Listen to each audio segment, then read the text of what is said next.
El salón estaba repleto de miradas envenenadas. Cada susurro, cada murmullo, cada gesto de desprecio iba dirigido hacia ella. Catalina permanecía de pie junto a la ventana del enorme despacho de abogados, con las manos entrelazadas frente a su vientre y la cabeza apenas inclinada. No lloraba. Ya no le quedaban lágrimas. Los últimos 3 años junto a don Edmundo Salazar habían agotado su capacidad de sorprenderse ante la crueldad humana. Es una cara dura. Siseó alguien detrás de ella. Apenas llevaba 3 años con mi padre y ya está aquí, esperando su parte como si tuviera derecho. Catalina reconoció la voz. Era Mónica, la hija mayor de Edmundo. Tenía 42 años, un rostro endurecido por el resentimiento y una cuenta bancaria que jamás había necesitado trabajar para llenar. A su lado, su hermano Rodrigo asentía con los brazos cruzados, la mandíbula apretada. Ambos la miraban como si fuera una rata que hubiera osado entrar a un palacio. Silencio. Por favor, intervino el abogado, el licenciado Guzmán, un hombre de 60 años con gafas de montura dorada y un traje impecable. Procederé a la lectura del testamento del señor Edmundo Salazar Montero, fallecido hace 5 días. Catalina cerró los ojos un instante. 5 días. 5 días desde que el hombre que la había tratado con más bondad que nadie en su vida dejó de respirar. 5 días desde que el mundo se volvió aún más frío. El abogado carraspeó y comenzó a leer. Las primeras cláusulas eran predecibles. Propiedades para Mónica y Rodrigo, acciones en empresas, cuentas bancarias, vehículos de lujo. Con cada mención, los hermanos intercambiaban miradas satisfechas.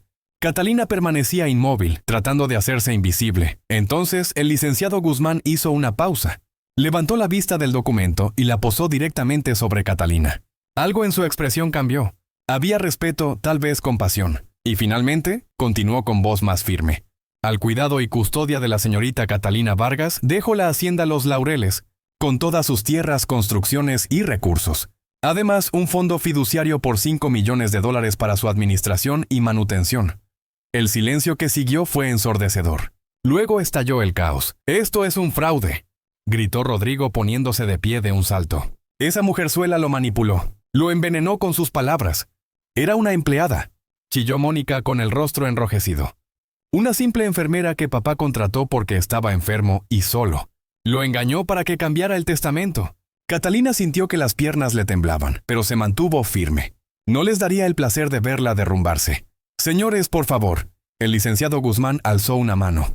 «Existe una carta personal del señor Salazar que solicitó fuera leída en este momento. Si me permiten...» «No queremos escuchar nada», interrumpió Rodrigo. «Esto lo vamos a impugnar. Conseguiremos los mejores abogados. Les recomiendo que escuchen». La voz del abogado era ahora helada. «De lo contrario, perderán también lo que les fue asignado». Así lo estipuló su padre. Mónica y Rodrigo se dejaron caer en sus asientos, furiosos pero obligados a guardar silencio. El licenciado Guzmán extrajo un sobre de papel pergamino del expediente y comenzó a leer con voz clara. «Queridos Mónica y Rodrigo, si están escuchando esta carta, significa que ya no estoy entre ustedes. Sé que están molestos, confundidos, tal vez furiosos.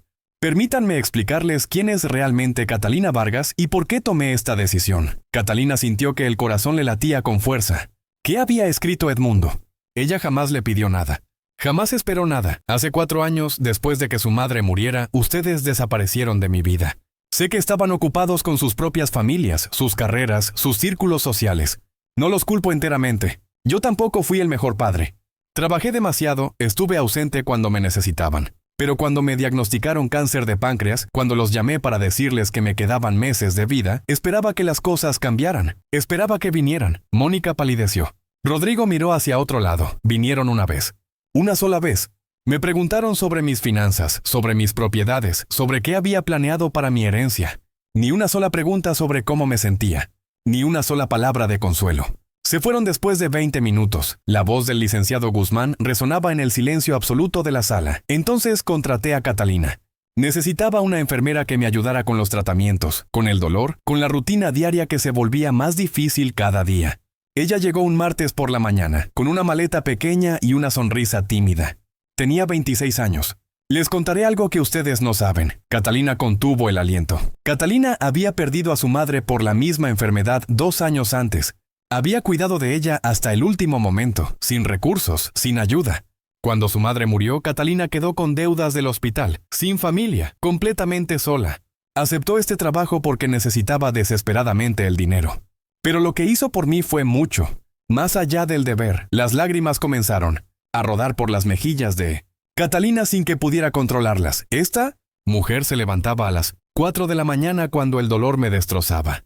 Me sostenía la cabeza cuando vomitaba después de la quimioterapia. Me leía libros cuando ya no podía concentrarme. Me escuchaba hablar durante horas sobre mis arrepentimientos, mis miedos, mis memorias. Nunca me juzgó. Nunca me hizo sentir como una carga. Mónica se llevó una mano temblorosa a la boca. Rodrigo tenía los ojos vidriosos. Catalina rechazó 3 aumentos de salario que le ofrecí. Decía que era suficiente con lo que ganaba. Cuando traté de regalarle un auto porque el suyo se había descompuesto, se negó. «Don Edmundo», me dijo, «yo no estoy aquí por su dinero. Estoy aquí porque nadie debería morir solo». Esas palabras me quebraron el corazón, pero también me sanaron. El abogado hizo una pausa, limpiándose discretamente los ojos detrás de las gafas antes de continuar. «Hijos míos, Catalina me dio algo que ustedes no pudieron o no quisieron darme, dignidad en mi muerte. Me devolvió la humanidad que había perdido en medio del dolor y la enfermedad. Me recordó que todavía importaba como persona, no solo como una cuenta bancaria. Por eso le dejo la hacienda Los Laureles. No porque los odie a ustedes, sino porque ella merece tener un lugar en el mundo donde pueda construir una vida, donde pueda encontrar paz». La voz de Edmundo, a través de las palabras del abogado, sonaba serena pero firme. «El dinero que le dejo es para que nunca más tenga que sacrificar su bienestar por cuidar a otros sin recibir nada a cambio. Es para que pueda estudiar si quiere, viajar si desea, o simplemente respirar sin la angustia de no saber cómo pagará el alquiler. Catalina nunca me pidió nada. Esta es mi decisión, mi voluntad, mi último acto de gratitud hacia alguien que me enseñó lo que significa amar sin condiciones». Rodrigo se cubrió el rostro con ambas manos. Sus hombros temblaban. «Si deciden impugnar este testamento, perderán todo lo que les dejé. Pero más importante aún, perderán la oportunidad de ser mejores personas de lo que fueron conmigo en mis últimos días. Les pido que respeten mi decisión. Les pido que conozcan a Catalina, que la traten con la misma bondad que ella me trató a mí. Y si no pueden hacerlo, al menos déjenla en paz. Los amo, a pesar de todo, pero amo mi dignidad más. Su padre, Edmundo Salazar». El licenciado Guzmán dobló la carta cuidadosamente y la devolvió al sobre. Nadie habló durante varios minutos. El aire en la habitación se había transformado, cargado de vergüenza, arrepentimiento y revelación. Catalina finalmente alzó la vista. Las lágrimas corrían libremente por su rostro, pero había algo diferente en su expresión. No era triunfo, era dolor. Un dolor profundo por el hombre que había perdido, por los hijos que nunca supieron valorarlo hasta que fue demasiado tarde. Mónica fue la primera en moverse. Se puso de pie lentamente y caminó hacia Catalina. Su rostro estaba descompuesto, manchado por el rímel corrido. Se detuvo frente a ella y por un momento Catalina pensó que la abofetearía. En cambio, Mónica habló con voz quebrada. «Yo no sabía que papá estaba tan mal. Pensé que exageraba, que tenía tiempo. Siempre pensé que tendríamos tiempo. Todos pensamos eso», respondió Catalina suavemente. «Tu padre me habló mucho de ti. De cuando eras niña, de cómo te enseñó a andar en bicicleta, de tus recitales de piano. Te amaba profundamente». Mónica se derrumbó. Se inclinó hacia adelante y Catalina la sostuvo, abrazándola mientras sollozaba contra su hombro. Rodrigo se acercó también, con pasos inciertos, el rostro contraído por el remordimiento. «Fui un cobarde», murmuró. No soportaba verlo enfermo. No soportaba enfrentar que lo estaba perdiendo. «Entonces, simplemente, no vine. Dios mío, ¿qué clase de hijo soy? El tipo de hijo que todavía puede aprender», dijo Catalina extendiendo una mano hacia él. «Tu padre me pidió que les diera algo si prometían venir a visitarme en Los Laureles». De su bolso, Catalina extrajo 2 sobres más pequeños, uno para cada hermano. Dentro había cartas manuscritas de Edmundo, palabras finales específicamente para cada uno de ellos, recuerdos compartidos, bendiciones y sí. Los hermanos tomaron sus cartas con manos temblorosas. Mónica presionó la suya contra su pecho, incapaz de abrirla todavía. Rodrigo pasó sus dedos sobre la caligrafía de su padre, esa letra firme que ahora existía solo en papel. «¿Nos recibirías en Los Laureles?», preguntó Mónica con voz pequeña. «Después de cómo te tratamos». Catalina asintió limpiándose las lágrimas. «La hacienda es enorme y hermosa. Tu padre la amaba. Creo que le gustaría que sus hijos la visitaran, que tal vez pudiéramos conocernos realmente, no como enemigos peleando por una herencia, sino como personas que amaron al mismo hombre extraordinario». El licenciado Guzmán sonrió discretamente desde su escritorio. Había presenciado muchas lecturas de testamentos en su carrera. La mayoría terminaban en gritos y demandas. Esta era diferente. Esta tenía redención. Los meses siguientes fueron de transformación. Catalina se mudó a la hacienda Los Laureles, un lugar de ensueño en las montañas, rodeado de cafetales y bosques de niebla. La casa principal era amplia, con pisos de madera noble y ventanales que enmarcaban paisajes de postal. Había cuadros que Edmundo había coleccionado durante décadas, una biblioteca con miles de libros, y un jardín donde él solía caminar cada mañana antes de enfermarse. Mónica y Rodrigo vinieron a visitarla, como prometieron. Las primeras visitas fueron incómodas, llenas de silencios torpes y disculpas entrecortadas.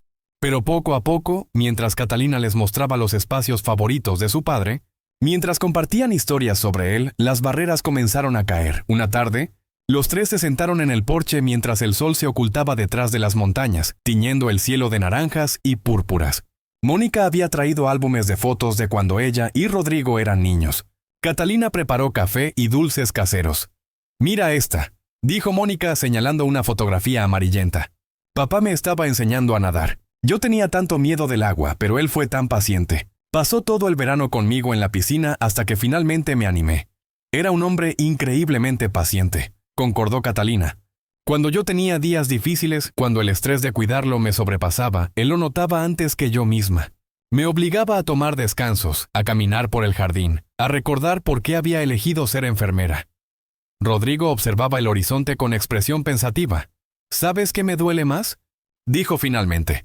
«Que papá tuvo que pagarle a alguien para recibir el amor y la atención que nosotros deberíamos haberle dado gratis. No eres tú, Catalina. Nunca fuiste tú. Éramos nosotros. Éramos nosotros quienes fallamos. Tu padre no me veía como alguien a quien le pagaba», respondió Catalina suavemente. Los últimos meses ni siquiera aceptaba que le dijera Don Edmundo. Insistía en que lo llamara solo Edmundo. Decía que los títulos formales eran para extraños y que nosotros éramos familia. Mónica tomó la mano de Catalina. «Tenías razón en el despacho del abogado. Papá nos amaba. Yo lo sentí en su carta. Pero también nos estaba enseñando una última lección, que el amor se demuestra con acciones, no con palabras vacías o visitas obligadas». Los tres permanecieron en silencio, cada uno perdido en sus pensamientos, procesando el dolor, la culpa y finalmente la aceptación. Con el tiempo, Catalina transformó parte de la hacienda. Usó el fondo que Edmundo le había dejado para crear un centro de cuidados paliativos, un lugar donde personas enfermas terminales pudieran pasar sus últimos días con dignidad, rodeados de belleza natural, atención médica de calidad y, sobre todo, compañía humana genuina. Mónica y Rodrigo se involucraron en el proyecto. Mónica, quien había estudiado diseño de interiores pero nunca ejerció, se encargó de crear espacios cálidos y acogedores. Rodrigo, ingeniero civil, supervisó las renovaciones necesarias en las instalaciones. Trabajar juntos en memoria de su padre les dio un propósito que habían perdido en sus vidas acomodadas. La inauguración del Centro Edmundo Salazar fue un día emocionante. Familiares de pacientes, personal médico, la comunidad local, todos se reunieron para celebrar. Catalina dio un discurso breve pero poderoso. «Este lugar existe porque un hombre extraordinario me enseñó que todos merecemos amor en nuestros momentos más vulnerables. Don Edmundo pudo haber muerto rodeado de riqueza pero vacío de afecto. En cambio, eligió abrirle la puerta a una extraña que resultó no ser tan extraña después de todo. Hoy abrimos estas puertas para que nadie más tenga que enfrentar la oscuridad final en soledad». Entre el público, una anciana de 80 años llamada Doña Esperanza escuchaba con lágrimas en los ojos. Ella sería la primera residente del centro. Su familia vivía lejos y no podía cuidarla. Los últimos meses había pasado sola en un apartamento pequeño, aterrorizada ante la idea de morir sin nadie a su lado. Catalina la recibió personalmente, mostrándole su habitación, amplia, luminosa, con vista al jardín de orquídeas. Había una mecedora junto a la ventana, mantas tejidas a mano, fotografías de la familia de Doña Esperanza en las paredes. «¿Todo esto es para mí?», preguntó la anciana incrédula. «Es su hogar», respondió Catalina. Por todo el tiempo que necesite, Doña Esperanza vivió sus últimas semanas en paz. Catalina la visitaba cada tarde, escuchando historias de su juventud, de sus amores perdidos, de sus hijos ahora distantes. Cuando finalmente llegó el momento de su partida, Doña Esperanza sostenía la mano de Catalina, rodeada de flores frescas y luz suave. «Gracias por recordarme que todavía importo», susurró. Con su último aliento, esas palabras eran las mismas que Edmundo había pronunciado tantas veces durante su enfermedad. Catalina comprendió entonces la magnitud de su propósito. No se trataba del dinero o la propiedad. Se trataba de devolver al mundo la bondad que Edmundo le había mostrado, multiplicada infinitamente. Los años pasaron. El Centro Edmundo Salazar ganó reconocimiento nacional. Medios de comunicación cubrieron su modelo de cuidados, donde la calidez humana era tan importante como el tratamiento médico. Voluntarios llegaban de todas partes para ayudar. Músicos ofrecían conciertos para los residentes. Artistas pintaban murales en los pasillos. El lugar vibraba con vida, incluso siendo un espacio donde la vida llegaba a su fin. Mónica y Rodrigo se convirtieron en parte integral del equipo. Mónica estableció un programa de terapia artística para los pacientes, ayudándolos a expresar sus emociones a través del color y la forma. Rodrigo construyó senderos accesibles por toda la propiedad para que incluso quienes usaban sillas de ruedas pudieran disfrutar de la naturaleza. Una tarde de domingo, 5 años después de la lectura del testamento, los tres se reunieron nuevamente en el porche. Catalina había preparado el café especial que Edmundo amaba. Miraron hacia el valle, donde el sol creaba sombras alargadas entre los árboles. ¿Crees que papá estaría orgulloso?, preguntó Mónica. Catalina sonrió. Creo que está orgulloso. Donde sea que esté, sabe que su último acto de amor transformó no solo mi vida, sino cientos de vidas. Rodrigo levantó su taza. Por papá, el hombre que nos enseñó que nunca es demasiado tarde para ser mejores. Por papá. Repitieron Mónica y Catalina al unísono. Brindaron bajo el cielo que se teñía de colores. 3 personas que habían comenzado como extraños, unidos por un hombre que entendió que el verdadero legado no se mide en propiedades o cuentas bancarias, sino en las vidas que tocamos y los corazones que transformamos. Esa noche, Catalina caminó sola por el jardín de orquídeas que había plantado en memoria de Edmundo. Cada flor llevaba el nombre de un paciente que había pasado por el centro. Ya había docenas, y cada una florecía en su momento perfecto. Tal como cada vida tenía su momento de brillar antes de apagarse, se detuvo frente a la orquídea que había nombrado Edmundo, la primera que plantó. Era robusta, con flores púrpuras profundas que parecían capturar la luz de la luna. Tocó suavemente los pétalos. «Cumplí mi promesa», susurró. «Tu historia no terminó con tu muerte». Apenas comenzaba, una brisa suave movió las hojas, y Catalina pudo jurar que escuchó la voz de Edmundo en el viento, cálida y afectuosa. «Gracias, hija. Gracias por recordarme que importaba». Catalina cerró los ojos, sintiendo una paz profunda. Ella también había sido recordada. Una joven enfermera sin familia ni futuro había encontrado ambos en el último regalo de un hombre moribundo. Pero más allá de eso, había encontrado su propósito: ser para otros lo que Edmundo había sido para ella, y lo que ella había sido para él. Un recordatorio de que en medio del dolor, la bondad todavía existe. Que en medio de la oscuridad hay quienes eligen encender una luz. Y que el amor verdadero no se cuenta en años, sino en momentos de humanidad compartida. La llamaron interesada frente a todos, pero una verdad en el testamento de un millonario cayó a la multitud. Y esa verdad resonaría por generaciones, que a veces los extraños se convierten en familia, y la familia verdadera no es la que comparte sangre, sino la que comparte el peso de nuestros días más oscuros y la luz de nuestro último amanecer. Cuéntanos en los comentarios, ¿qué te pareció esta historia? ¿De qué ciudad y país nos escuchas? No olvides suscribirte a Relatos que Estremecen para no perderte nuestras próximas historias emocionantes.